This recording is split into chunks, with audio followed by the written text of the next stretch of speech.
Miami, the city of alpha males, influencers, and BBL demons. And in that city lives our main character, David. He spends his days smoking weed and giving freaky old men massages to pay the bills. He also spent all the money he had on thousands of expensive blankets that he tried to sell to retirement homes, but that ain't going too well. So yeah, David is cooked. He goes to a funeral and ends up encountering the man that would change his life forever, Ephraim. They used to be best friends back in the day, but Ephraim got sent to LA to live with his uncle. They start catching up, and Ephraim explains to David that he's actually an arms dealer, but not like the Russian warlords that you see on the news. He just sells guns to people online, and he's in Miami to start his own business. They pull up to this neighborhood to buy some weed, but get scammed by these guys right here that try to get Ephraim to leave by scaring him off with a gun. But he goes to his car and gets a big boy gun and shows them that he ain't fucking around. And David is flabbergasted. He started glazing this man Ephraim crazy. We're the same age, but I always looked up to Ephraim. Yo, get off that nigga dick, bro. What is you doing? He gets back home and we get introduced to his wife, Iz. The next day, David meets up with Ephraim in his office and he explains to him that he's no longer just a little gun reseller. He's actually selling guns to the US government. David is obviously interested in this because he's trying to get him and his wife out of the trenches. Because let's be real, those bedsheets ain't it.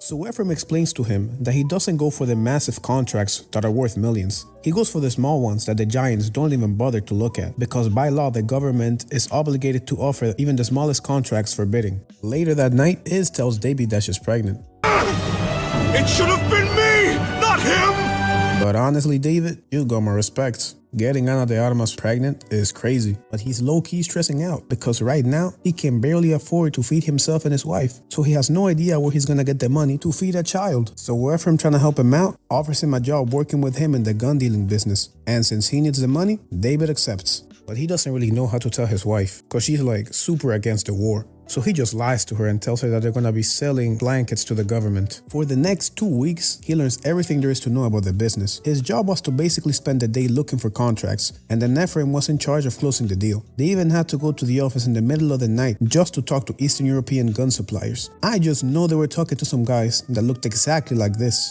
But you may be wondering, where are they getting the money for all these deals?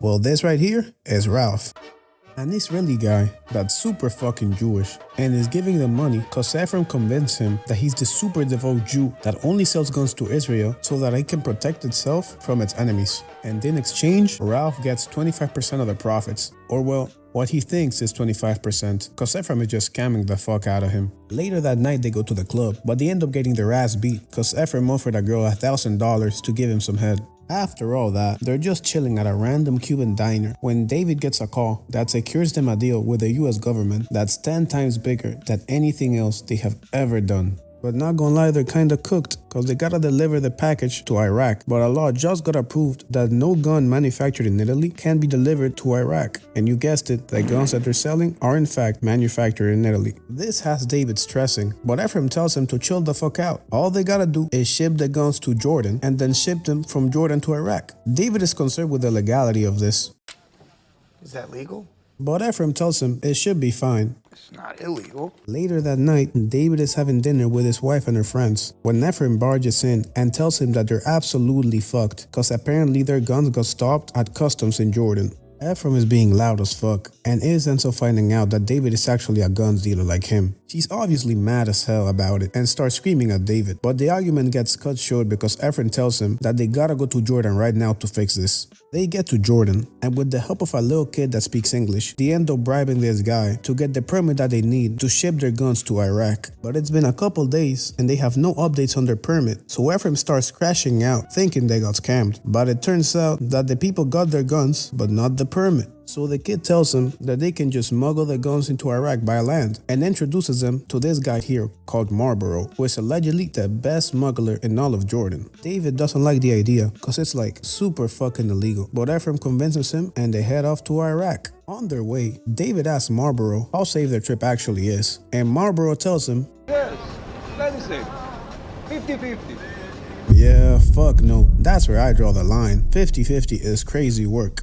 They get stopped at the border by the military and are about to get turned into Swiss cheese, but Marlboro comes in clutch and gives them 2 boxes of cigarettes, and they let them go. The next morning, they wake up in the truck parked in a gas station in the middle of nowhere, with Marlboro nowhere to be found. David goes to check inside and finds a dead body in the middle of the gas station. He goes to tell this to Ephraim, and he doesn't really give a shit and goes to take a piss.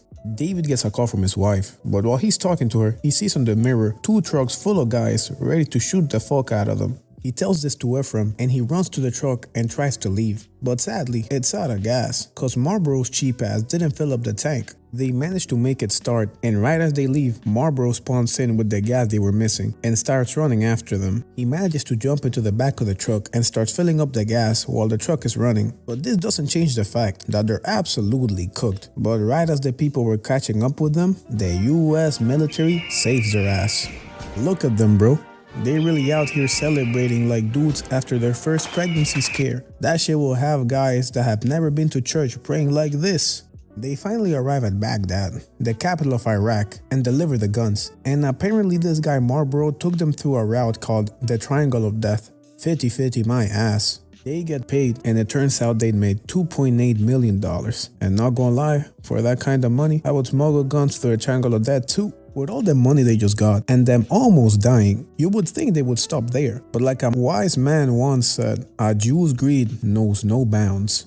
David got a fancy-ass apartment for him and his wife, and him and Ephraim got matching Porsches. And most important, he finally got rid of all those stupid blankets he had. Ralph is happy as hell. He hasn't hit this move since 1987, looking like the one guy in Pop the Balloon. With the money they got, Ephraim expanded their business and is even training a new batch of recruits to get even more deals. But one night, while David took care of his newborn daughter, he decided to take a look at the government bidding website, and he ends up finding this massive contract known as the Afghan deal. They decide to go to a convention in Vegas to try and look for a supplier, but at the end of the day, they realize it's just too much for them to handle. David is blowing off some steam on the blackjack table when this guy joins in. His name is Henry, and he's like the LeBron James of guns dealers. They go have dinner with him, and it turns out he can sort the entire contract by himself, cause he has a contact in Albania that can supply them with 100 million rounds of AK-47 ammo for a really low price, cause Albania has to get rid of them for some political reasons. Ephraim asks him a completely valid question. If he has these contacts, why doesn't he do it himself? And it turns out, I'm barred from doing any business with the US government. I'm on a watch list. Like a terrorist watch list?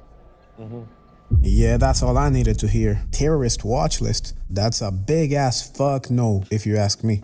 David doesn't want to take the deal, but Ephraim convinces him because according to him, the price Henry is offering is so low that there's no way that they don't get the deal. So they agree to the deal, but with one condition: they have to go see the merchandise in person. So our boys are headed to Albania. And not gonna lie, no disrespect to any Albanians that might be watching this, but this place looks depressing as fuck. I can just smell the cigarettes and vodka through the screen. Actually, Albanians drink a different type of alcohol called raki. That was my bad. They get taken to the shady ass warehouse and get shown the ammo. And even though it's shady as fuck, everything checks out. So they return to the US and make a bid.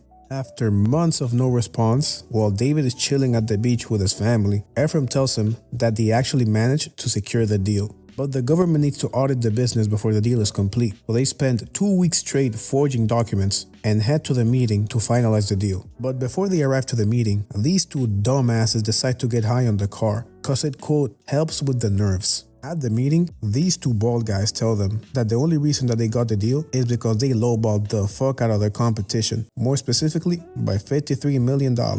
David tries to calm Ephraim down, but he crashes out in the middle of the government office place. But the bad news wouldn't end there, cause Iz found out that David has been lying to her about a bunch of shit, so she's going to stay with her mom. He tries to get her to stay. You know everything now. But she catches his ass lying right there. I found this. Yeah, David, it's over for you, gang. And he can't really go after her, cause he's got to go to Albania for the Afghan deal. But before he goes, he decides to make his partnership with Ephraim official, because even he knows that Ephraim's greed has no limit, and even though he does not want to sign it, he ends up doing it anyway. So David goes to Albania, and everything is actually going pretty well. He even became friends with his driver, my goat, Bashkim. But he ends up realizing the ammo is not Albanian, it's Chinese. And that's a really big problem, because the US has an embargo on China. So they call Henry, and he basically tells them that that ain't his problem, and to figure it out. Ephraim ends up pulling up to Albania because according to him, he found a way of solving their problem. Basically, he wants to take the bullets out of the original boxes, throw away the documentation, and put them on plastic bags. That way, there's no way of knowing where they came from. David tells him there's one little problem. It's illegal as fuck. But Ephraim tells him that it's either that or giving up on millions of dollars. So David agrees. My goat Bashkim helps him meet with this guy that owns a packaging company. And after doing some tests, he tells them that he'll do it for $100K. Which is a crazy good price because the change of packaging alone will save them millions of dollars in shipping, so they obviously accept. Everything was going according to plan. They even sent the first part of the shipment. But this man Ephraim called David to tell him that he was going to cut Henry out of the deal because he's selling them the ammo at a much higher price than when he bought it. Yes, that Henry. The one that's on a fucking terrorist watch list. David is done with Ephraim's bullshit and tells him that if he cuts Henry out of the deal, he's going back to Miami. Cause while he's in Albania in the trenches, spending Christmas in a busted ass internet cafe, Ephraim spends his days in the club doing lines with BBL demons. But this guy David made one fatal mistake. He left the only copy of his contract in his office in a regular drawer. No lock, no nothing. So when Ephraim gets mad because he doesn't want to fuck over a literal terrorist, he just goes to his office and destroys the contract. That night, while David is sleeping, some gangsters break into his room, kidnap him, and take him to his construction site, where they beat his ass, and none other than Henry puts a gun to his head, because Ephraim's greedy ass tried to cut him out of the deal. But he sees that David has really nothing to do with it, so he lets him go. After that, David is done. He goes to the warehouse to get his stuff, and the box guy tells him that Ephraim hasn't paid him yet. So David promises him that he will fix it when he's back in Miami. And worst of all, when he gets on his taxi, Bashkim's wife talks to him and tells him that she doesn't know where her husband's at. That's right, Henry got Bashkim. R.I.P. to the GOAT. When he's back in Miami, he goes to apologize to his wife for lying about everything. And they end up making up. He goes to speak to Ephraim and tells him to give him his cut of what was already delivered because he's done with this weapon dealing shit. Ephraim tells him to fuck off because the job isn't done. But David tells him that they got a contract and he can sue the fuck out of him. But when he goes to his office to get it, he sees that Ephraim destroyed it. So he just breaks the window and leaves.